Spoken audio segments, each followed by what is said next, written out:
আজি মই আপোনালোকলৈ লৈ আহিছোঁ শাহী মিক্স ভেজৰ এটা ৰেচিপি আৰু তাৰ কাৰণে মই লৈ লোৱা উপকৰণখিনি হৈছে ইয়াত মই অলপমান চব্জি সব কিউব আকাৰত কাটি লৈছোঁ অমিতা ৰঙালাও গাজৰ আলু এয়া লৈছোঁ আৰু এইফালে আছে কেইটামান কাজু মগজ পোস্তদানা ইয়াত অলপমান পিঁয়াজ কাটি লৈছোঁ কালজিৰা শুকান জলকীয়া নহৰু আৰু আদা বাটা আৰু লৈছোঁ কেইটামান ফ্ৰ'জেন মটৰ আপোনালোকে যদি মটৰ কেনেকৈ ফ্ৰ'জেন কৰিব মানে পাৰি বা বিচাৰে কেনেকৈ কৰিব লাগে যদি বিচাৰে তেতিয়াহ'লে মই ইয়াৰ উপায়টো আপোনালোকক দি দিম এতিয়া চাওক মই কেনেকৈ মিক্স ভেজটো ৰেডি কৰিছোঁ গেছটো অন কৰি লৈছোঁ ইয়াত এটা কেৰাহী বহাই দিছোঁ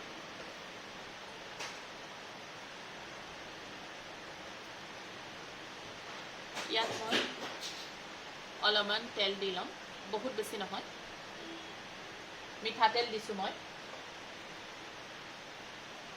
তেলখিনি অলপ গৰম হ'বলৈ দিম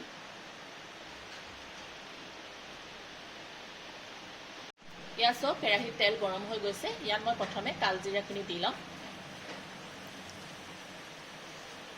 কালজিৰাকেইটা সামান্য ফুটোতে ইয়াতে দি দিম মই শুকান জলকীয়া হাতেৰে অকণমান চিকুটি লৈছোঁ ভাঙি দিছোঁ আৰু ইয়াৰ ওপৰত মই পিঁয়াজখিনি দি দিম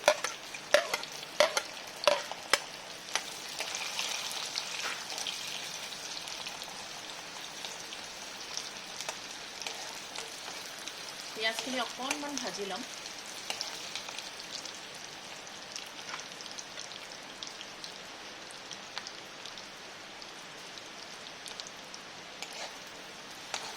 পিঁয়াজখিনি অকণমান কোমল হৈছে এয়া চাওক এতিয়া ইয়াৰ ওপৰতে মই নহৰু আদা বটাকণ দি দিম বহুত বেছি দিয়া নাই সৰু চামুচেৰে 1 চামুচ দিছোঁ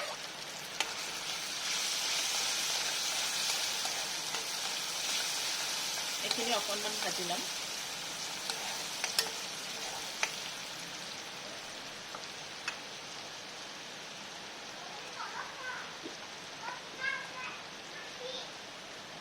এতিয়া মই জোখত নিমখ দি ল'ম প্ৰায় আধা চামুচ নিমখ দিছোঁ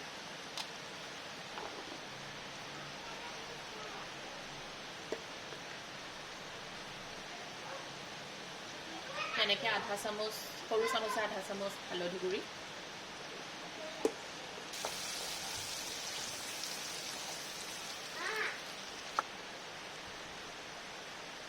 ইয়াতে অকণমান দিম জিৰা গুড়ি আৰু ধনিয়া গুড়ি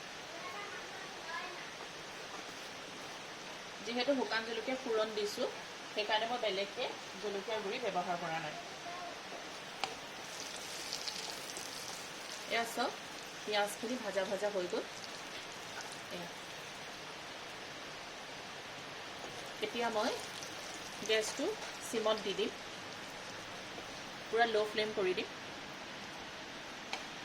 আৰু ইয়াৰ ওপৰত মই কাটি থোৱা পাচলিখিনি দি দিম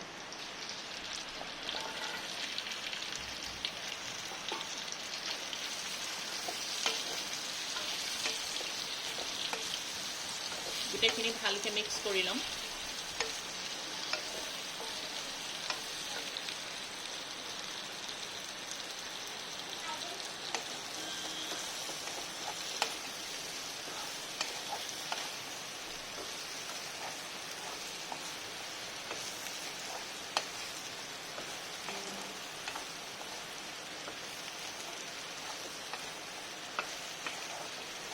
এতিয়া মই প্ৰায় 2 মিনিটমানৰ কাৰণে এইখিনি ঢাকি দিম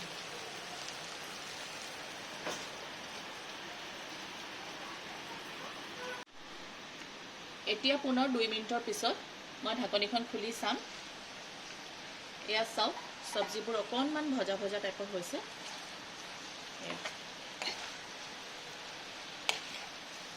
অলপ অলপ ফ্ৰাই হৈছে অকণমান পানীও ওলাইছে যিহেতু এতিয়া ভজা ভজা হৈ গৈছে মই ইয়াৰ ওপৰতে এতিয়া মটৰখিনি দি দিম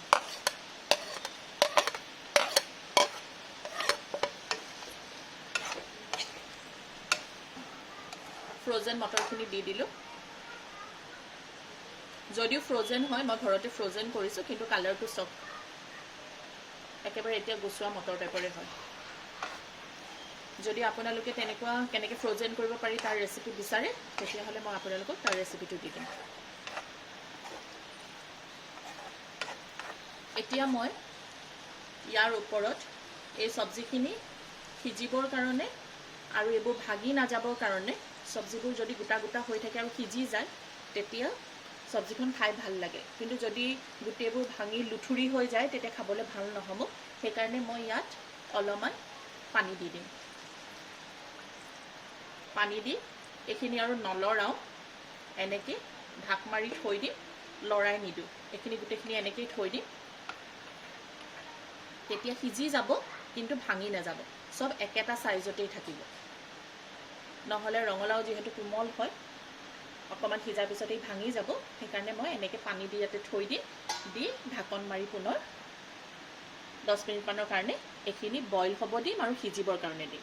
জুই কিন্তু মই চিমতেই ৰাখিছোঁ, ল' ফ্লেমত। 10 মিনিটৰ পিছত আকৌ আপোনালোকক দেখুৱাই আছোঁ। প্ৰায় 10 মিনিট হৈ গ'ল। এতিয়া মই ঢাকনিখন উঠাই চাম। এয়া চাওক, পানী শুকাই গ'ল। চব্জিখিনি চেক কৰি কি হৈছে। নাই, ভালকৈ সিজা নাই, আৰু অকণমান সিজিব লাগিব। ৰঙালাও সিজি গৈছে, কিন্তু অমিতা ভালকৈ সিজা নাই। অমিতাখিনি আৰু অকণমান সিজিব লাগিব, এয়া অলপ বাকী আছে। আলু সিজি গৈছে, গাজৰো সিজিলে, অলপমান অমিতা বাকী আছে। মই পুনৰ 3-4 মিনিটৰ কাৰণে এইখিনি এনেকৈ থৈ দিম। পুনৰ গোটেইখিনি মিলাই বেছিকৈ জোৰকৈ লৰাই নিদিওঁ, নহ'লে চব্জিবোৰ ভাগি যাব। এতিয়ালৈকে কিন্তু ভাগা নাই, চব একেধৰণে আছে। পুনৰ মই ঢাক মাৰি দিম প্ৰায় 2-3 মিনিটলৈকে, অমিতাখিনি সিজালৈকে। আৰু এইফালে ছাইডৰ বাৰ্ণাৰত মই এটা সৰু কেৰাহী উঠাই লৈছোঁ। এইটো অলপ গৰম হওঁতেই মই প্ৰথমে কাজুকেইটা অকণমান ৰোষ্ট কৰি ল'ম।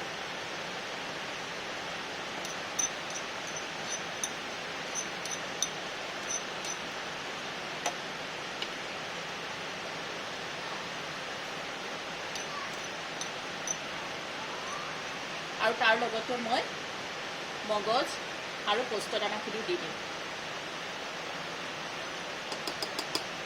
গোটেইখিনি ভালকৈ মই ৰোষ্ট কৰি ল'ম। তেতিয়া মিক্স ভেজৰ সোৱাদটো খুব ধুনীয়া আহিব।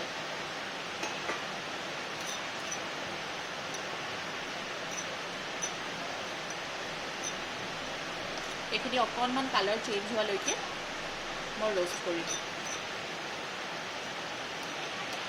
পুনৰ 2 মিনিট পিছত মই ঢাকনিখন উঠাই চাম। চাওক, পানী একেবাৰে শুকাই গ'ল। চব্জিবোৰ কিন্তু এটাও ভাগি যোৱা নাই, চব ধুনীয়া হৈ আছে, চব সিজিও গ'ল। এয়া চাওক, ধুনীয়াকৈ সিজি গ'ল। ইচ্ছা কৰিলে আপোনালোকে এনেকৈও খাব পাৰে, কিন্তু যিহেতু মই শ্বাহী মিক্স ভেজ বনাইছোঁ, সেইকাৰণে মই কাজু, পোস্ত আৰু মগজৰ যিখিনি মই পেষ্ট বনাই ল'লোঁ, সেইখিনি মই ইয়াৰ ওপৰত দি দিম।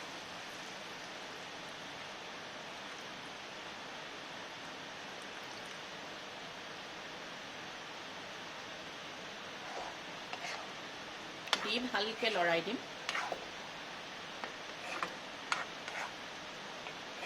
আৰু কোনো ধৰণৰ মছলা ব্যৱহাৰ নকৰোঁ।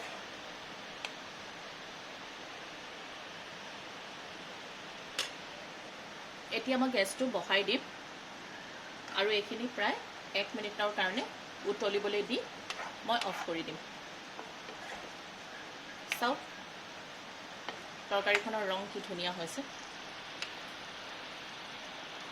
আপোনালোকে এনেকুৱা তৰকাৰী বনাই লুচি, ভাত বা পৰঠা বা ভেজ পোলাওৰ লগতো আপোনালোকে খাব পাৰিব।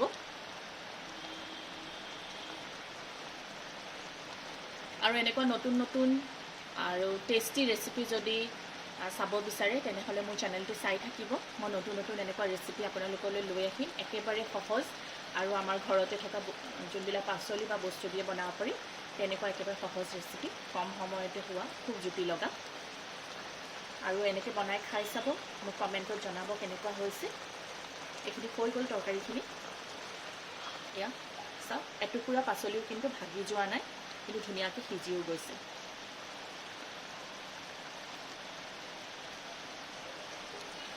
ঠাণ্ডা হৈ গ'লে এইখিনি আৰু অকণমান ডাঠ হৈ যাব। এতিয়া মই গেছটো অফ কৰি দিম। কমেণ্টত মোক জনাব যদি আপোনালোকে এনেকৈ বনাই খাইছে। আজিলৈ আহিছোঁ, ধন্যবাদ।